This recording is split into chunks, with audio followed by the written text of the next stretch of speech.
My name's Paul Furness. I've been a Hull City fan since 1974. It's something that's in the blood really. It's a family tradition to support the Tigers, and our family have been going since the early 1920s.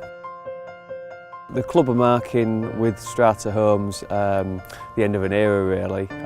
Bulldozers have been moving in and demolishing what's remaining of Boothferry Park for a new housing development, and the club wanted to mark this occasion with Strata Homes just by paying tribute to the club and Boothferry Park and to all the thousands of fans that have come here over the years.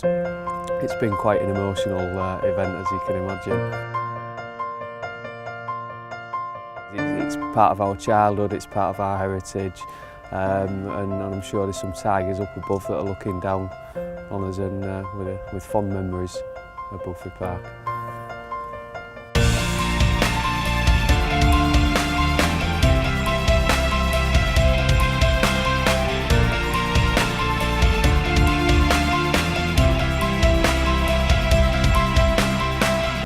My name's Ray Carter. I've been a Hull City fan now for 40 years. My dad's Horatio Carter, and he came here as a coach in 1947. Within a few days was player manager and started off on a very successful time for the club, which culminated in promotion in 1948-49 from Division 3 North with average gates of 37,000 and a FA Cup 6th round tie with Manchester United where there were 55,000 people. Good times for the club.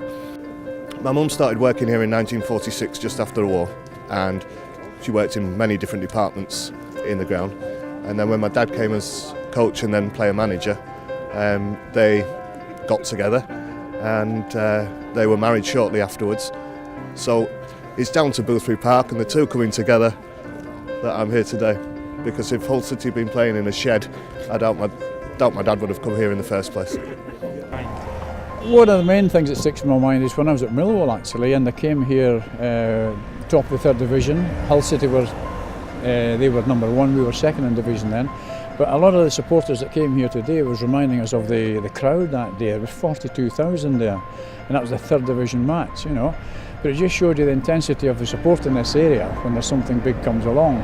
It was very sad to see it as it is, but you know, you always seem to look at things and your memories, you know, that I've actually had here, and they've been great memories. You know, this crowd here, they were very good to me when I arrived in Hull, and they took me into their arms really, and they were great to play in front of. They were, they're very knowledgeable, and for me, it was an honour to play at Boothferry Park.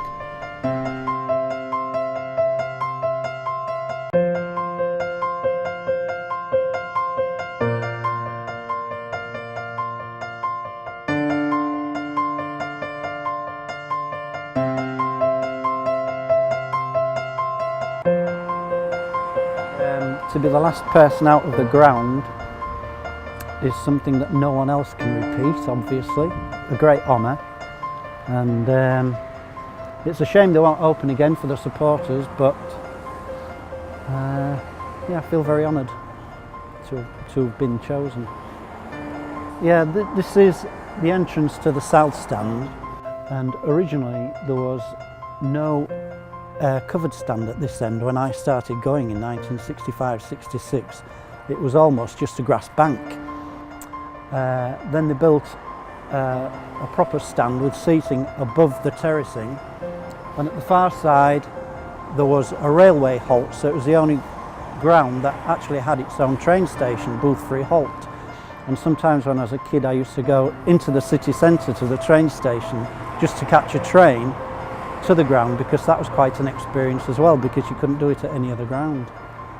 So it was, yeah, great memories from the past.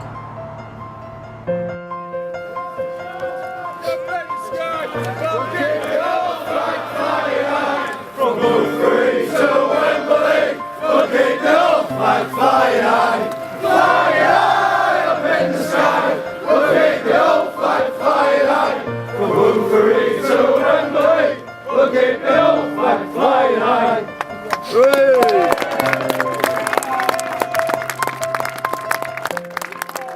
First memory of Boothferry Park, 1974, the game with Manchester United when we won 2-0, 22,000 people there, mass disorder on the terraces. That was football as it was at the time. 6 huge floodlights, the biggest floodlights in the country at the time, and it was a fantastic ground. The old North Stand with a clock on it, and at the time the Boothferry Park held about 42,000 people at the time, and it just seemed to a 4-year-old, everything was huge, everything, the sights, the sounds, the noises, the action on the pitch, and it holds a special place in our memories and in our hearts, and it's a very nice thing that the club's done today, and it's very emotional, and but we've got to move onwards and upwards.